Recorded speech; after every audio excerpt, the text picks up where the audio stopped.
Good morning class 7। देखो अभी lockdown शायद 31 तक तो बोला गया है, तो तुम लोग को ऐसे ही समझाने की मैं कोशिश कर रही हूँ। अब तीसरा चैप्टर है हमारा शब्द विचार। जब हम कमल शब्द बोलते या पढ़ते हैं तो हमारे मस्तिष्क में जल में खिलने वाले एक फूल का चित्र उभर कर आ जाता है। इसी प्रकार जब हम हाथी शब्द बोलते या पढ़ते हैं तो हमारे मस्तिष्क में 4 टांगों वाला भारी भरकम जानवर का नाम बन जाता है। कमल और हाथी शब्द अपने आप में सार्थक है और स्वतंत्र रूप से इसका अर्थ भी ग्रहण किया जाता है। अतः शब्द वर्णों के मेल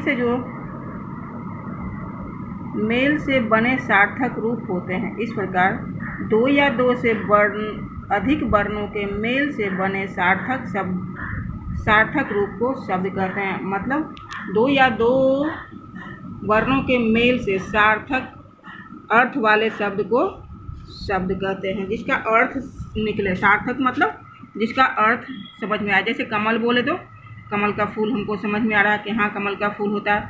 और लकम, इसका अगर हम उल्टा लमक बोले तो कुछ भी समझ में नहीं आता, तो वो निरर्थक हो जाता है। सार्थक होना चाहिए। वाक्य में प्रयुक्त होने पर सभी शब्द पद कहलाते हैं।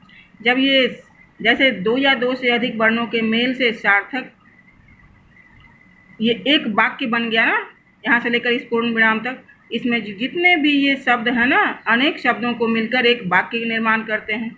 तो ये जो भी सब सार्थक, तो एक पद हो गया, रूप एक पद हो गया, मेल एक पद हो गया, बने एक पद हुआ, वर्णों एक पद हुआ, ठीक ना। तो वही कहलाएगा। वाक्य में प्रयुक्त होने वाले यही शब्द पद कहलाता है। जितने भी शब्द ये वाक्य में प्रयुक्त हुए हैं वो सारे पद कहलाते हैं। शब्दों के भेद कई आधार पर किए जाते हैं। देखो कैसे कैसे।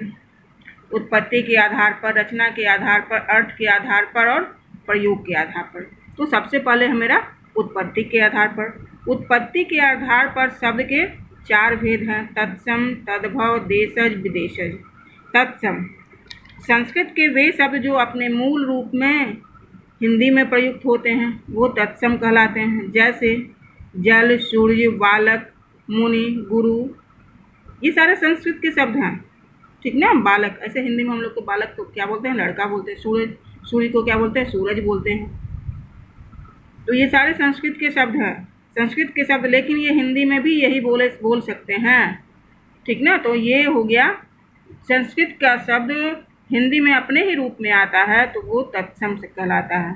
और तद्भव शब्द संस्कृत से बिगड़कर जो शब्द हिंदी में आए हों उसे तद्भव कहते हैं। इसी का हिंदी जो होता है, जैसे पानी, सूरज, लड़का, आग, रात, सांप आदि।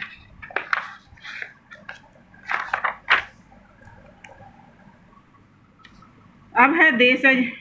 देशज शब्द जो शब्द किसी भाषा से नहीं आए बल्कि हिंदी की बोलियों से प्रचलित हो, उन्हें देशज शब्द। जैसे कोई भी भाषा नहीं है हमारी, जो हम लोग ये भाषा मतलब बोली होता है। जैसे कि घर में सब लोग कौन सा बोली बोलते हैं? जैसे मगही बोली, पगड़ी, गाड़ी, थैला, पेट आदि। विदेशज विदेशी भाषाओं से कुछ शब्द हिंदी में प्रयोग किए जाते हैं, उसे विदेशज बोलते हैं। जैसे अंग्रेजी का शब्द है डॉक्टर, टेलीविज़न, मशीन, कंपनी, बोतल, टिकट, पेन, ये सब हम हिंदी में प्रयोग करते हैं। अब देखो अरबी के भी कुछ भाषा हैं जो जिसे हम हिंदी में प्रयोग करते हैं। बाजार, कामयाबी, साबित, उम्र, आज़ाद, शायर, रौनक, अखबार, ये सब ऐसे ही हम लोग हिंदी में प्रयोग कर लेते हैं। यह भी जान लीजिए कभी कभी 2 भाषाओं को मिलकर भी शब्द बन जाते हैं। ऐसे शब्द को क्या कहते हैं? संकर शब्द कहते हैं। जैसे रेल अंग्रेजी है और गाड़ी हिंदी है, 2 अंग्रेजी और हिंदी शब्द मिल गया तो रेलगाड़ी बना। तो ये जो बना शब्द उसे क्या कहते हैं? संकर शब्द। जैसे वर्ष संस्कृत है और गांठ हिंदी है, वर्षगांठ हिंदी में हम बोलते हैं, तो ये हो जाएगा संकर शब्द। उड़न हिंदी है, तस्तड़ी फारसी है, उड़न तस्तड़ी। तो ये जो उड़न तस्तड़ी बना वो क्या कहलाया? संकर शब्द कहलाया। अब दूसरा है रचना के आधार पर वाक्य भेद, शब्द भेद। रचना के आधार पर शब्द को 3 भेदों में बांटा गया है: रूढ़, यौगिक और योग रूढ़। रूढ़, जिन शब्दों की रचना किन्हीं अन्य शब्दों के योग से न हो तथा जिन शब्दों का सार्थक खंड न हो सके उसे रूढ़ शब्द कहते हैं। जिन शब्दों की रचना किसी अन्य शब्द के योग से नहीं, वर्णों के योग से होता हो तो उसे हम रूढ़ कहते हैं।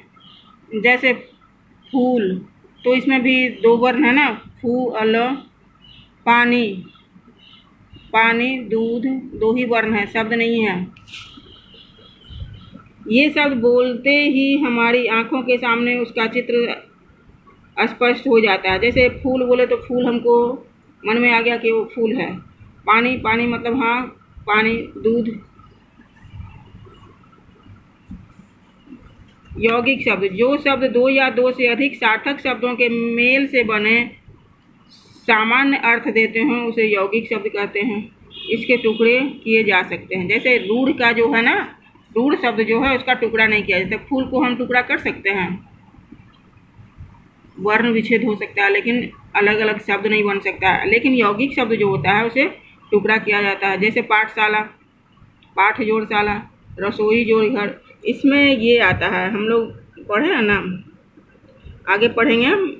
समास, समास भी दो शब्दों के मेल से बनता है तो इसमें समास का ही रहता है। योग रूढ़, योग रूढ़ शब्द भी दो या दो से अधिक सार्थक शब्दों से बनते हैं लेकिन उसका प्रयोग किसी विशेष अर्थ के लिए किया जाता है। जैसे दशानन, 10 जोड़ आनन, हाँ दशानन को 10 जोड़ आनन हम बोलेंगे लेकिन उसको हम बोलते हैं क्या, 10 मुखों वाला रावण बोलते हैं। रावण को ही ना दशानन बोलते हैं, परंतु ये शब्द सामान्य अर्थ में प्रचलित न होकर रावण के अर्थ में प्रयोग हो जाता है। इसी प्रकार पीताम्बर, पीला जोड़ अंबर होता है लेकिन इसे बोला जाता है अर्थात कौन, विष्णु। पंकज, पंख में जन्म लेने वाला, कमल को बोलते हैं। चतुर्भुज, चार भुजाओं का, चार भुजाएं वाला तो ब्रह्मा बोलते हैं। जलज, जल में उत्पन्न होने वाला। 5 आनंद है जिसके, तो ऐसे ही इसमें ये जो है ना रचना के आधार पर शब्द भेद, इसमें रूढ़, यौगिक और यौगरूढ़ हुआ। अब अर्थ के आधार पर वाक्य भेद, एकार्थी, अनेकार्थी, पर्यायवाची और विपरीतार्थक, जो हम लोग ऐसे याद करवाए थे तुम लोग को पहले, तो उसमें यही था, एकार्थी शब्द, अनेकार्थी शब्द, पर्यायवाची और विपरीतार्थक शब्द तुम लोग को करवाया गया है।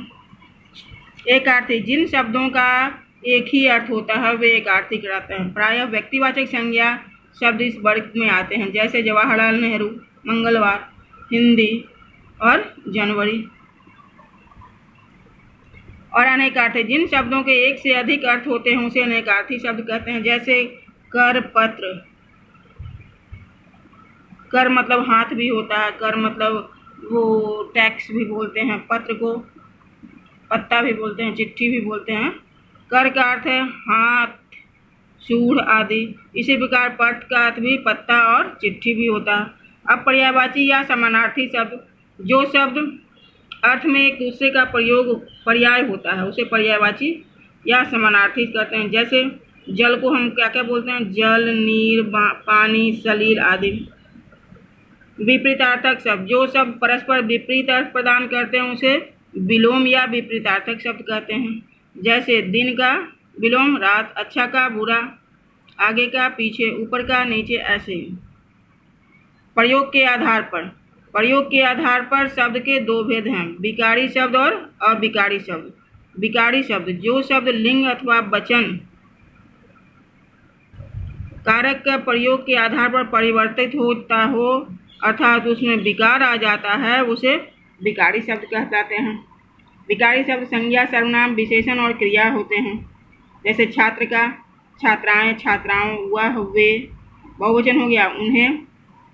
चल का चला, चली और चलकर, ये बदल गया ना, जो बदल जाए, जो शब्द बदल जाए उसे विकारी और जो न बदले उसे अविकारी। जो शब्द किसी भी कारण परिवर्तित न होते हों अर्थात उसमें विकार नहीं आता है वे कहलाते हैं अविकारी शब्द। अविकारी शब्द में आता है क्रिया विशेषण, समुच्चय बोधक, संबंध बोधक, विस्मयादि बोधक और निपात।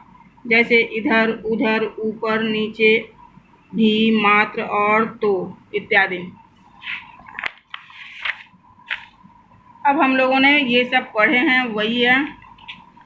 वर्णों के मेल से बना सार्थक शब्द, सार्थक रूप क्या कहलाता है? शब्द कहलाता है। वाक्यों में प्रयुक्त होने वाले सारे शब्द क्या कहलाते हैं?